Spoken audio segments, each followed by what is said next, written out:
बहुत अंदर से, आंतरिक आत्मा से। जैसे प्रभु श्री राम के हनुमान जी थे, वैसे ही मैं आज अयोध्या के हनुमान जी समझता हूँ। भगवान श्री राम पर आस्था रखने वालों का विषय है कि मंदिर बने, ये उनका विषय नहीं है। कि जो भगवान राम को नहीं मानते हैं, ये उनका विषय नहीं है। ये इस बात को उनको भूल जाना चाहिए। नाम अलग अलग हैं, ईश्वर एक है। और हमारे सनातन धर्म में रामायण और महाभारत जैसे दो काव्य हैं जिनकी स्तुति से ही सारे पाप नष्ट हो जाते हैं। जी, डर तो बहुत लगता है, लेकिन प्रभु श्री राम के काम में मुझे कुछ डर नहीं लगा है। साइकिल से यात्रा किए, क्या आवश्यकता पड़ी साइकिल यात्रा करने के लिए? देखिए, प्रभु श्री राम के लिए हर चीज़ करने की ज़रूरत पड़ी तो कर सकते हैं अपन, लेकिन मैं प्रभु श्री राम का बहुत प्रेमी हूँ, बहुत भक्त हूँ। इसलिए मैं कैसे न कैसे प्रभु श्री राम के दरबार में आना चाह रहा था कि प्रभु श्री राम मुझे बुलाएं और मैं वहाँ पर जाऊँ। तो मैंने जैसे ही सुना कि 22 तारीख को प्रण प्रतिष्ठा होने वाला है, तो मैं पुणे महाराष्ट्र में था। मेरा नाम खगेंद्र बचन सिंह है। तो पुणे महाराष्ट्र से 22 तारीख तक पहुंचने के लिए बहुत समय जाता है, और इसके लिए मैंने ये टाइम पहले से लिया कि मैं 22 तारीख से पहले पहुंच सकूं और मेरी दरबार प्रभु श्री राम के दरबार में मेरी हाज़िरी लग जाए। अच्छा, ये साइकिल लेकर के आप कितना किलोमीटर चले हैं? मैं 1800-1900 किलोमीटर चलकर आया हूँ और आज 29 दिन हो गया है। मैं बहुत खुश हूँ।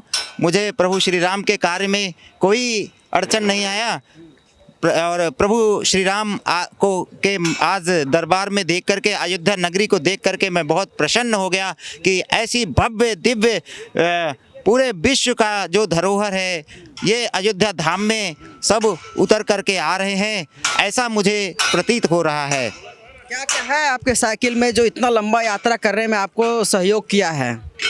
अभी साइकिल की ज़रूरत तो देखिए, समय के हिसाब से हर चीज़ मनुष्य तन है।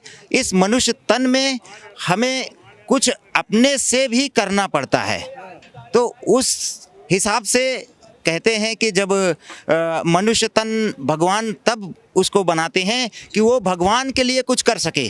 क्योंकि और भी जीव जंतु और भी तरह तरह के पशु पक्षी बनाते हैं भगवान, इसको कोई दूसरा नहीं बना सकता है। ये सब लोगों को समझ लेना चाहिए कि किसी की हस्ती नहीं है कि वो किसी को जीव दान दे सके, किसी को जीव बना सके, ना किसी को मृत्यु दे सकता है।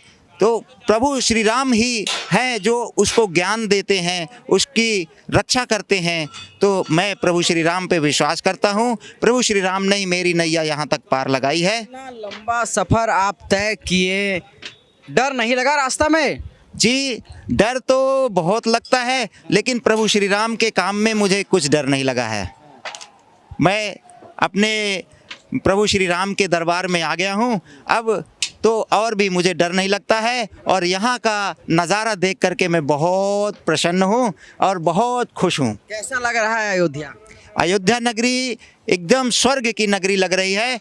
अब चारों तरफ बड़े धूमधाम से मनाया जा रहा है, और पूरा देश क्या, पूरा विश्व इस भव्य नगरी को देखेगा कि जिस तरह से अयोध्या नगरी चमकेगी, ऐसा लगेगा कि ये पूरे विश्व का बहुत ही सुंदर समागम यहाँ पर स्वर्ग से देवता और सारे लोग यहाँ पर अवतरित हुए हैं।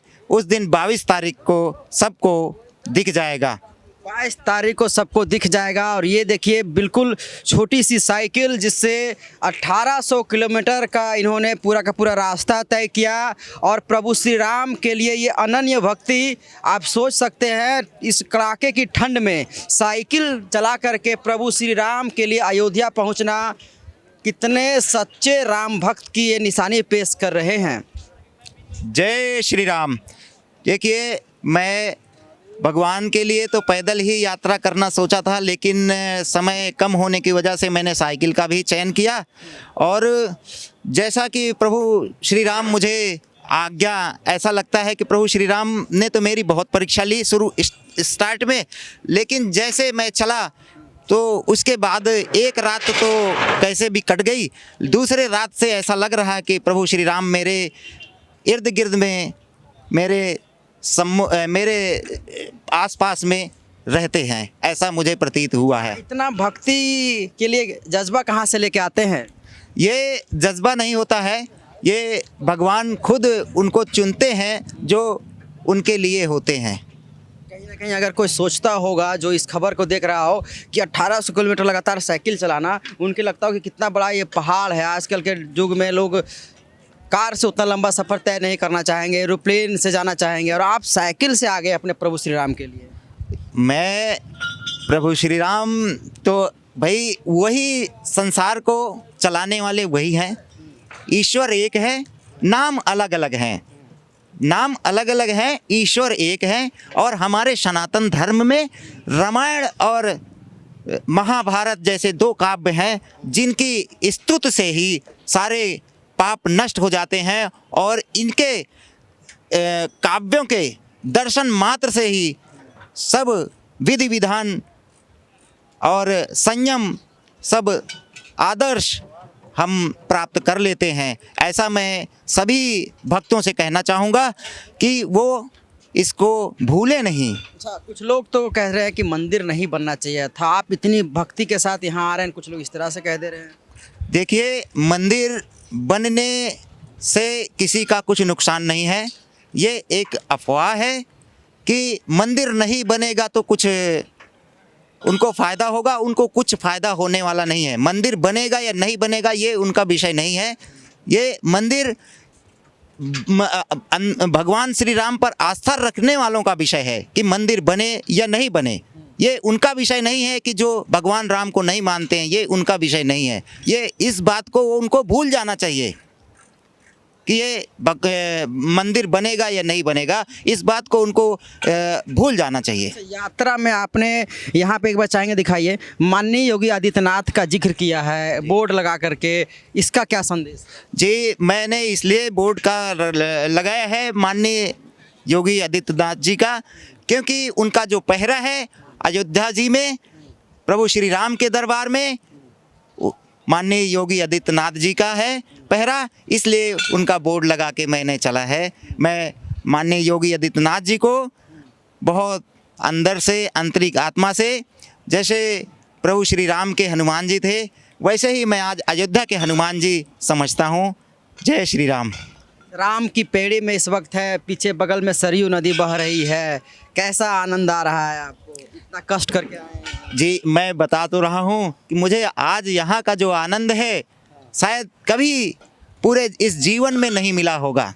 आज जो मैं इस आनंद को अनुभव कर रहा हूँ, कभी जीवन में ऐसा आनंद नहीं मिला होगा।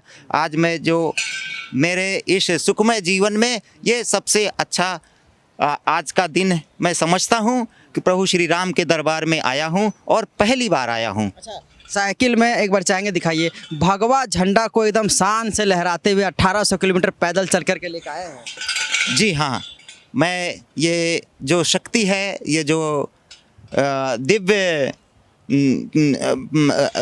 आस्था है, ये प्रभु श्री राम की ही आस्था है जो यहाँ तक मुझे पार करा दिया है। मैं प्रभु श्री राम को बहुत धन्यवाद देता हूँ, बहुत ही आंतरिक आत्मा से मैं उनको प्रणाम करता हूँ कि हे प्रभु, मैं आपको भूलूँ नहीं, मैं आपको हमेशा अपने दिल में इसी तरह बसा के रखूं और मेरे जाते जाते मैं आपको छोड़ूं नहीं कि प्रभु श्री राम मेरे कहीं छूट जाएं। इसी तरह से मेरे जीवन में रहिए,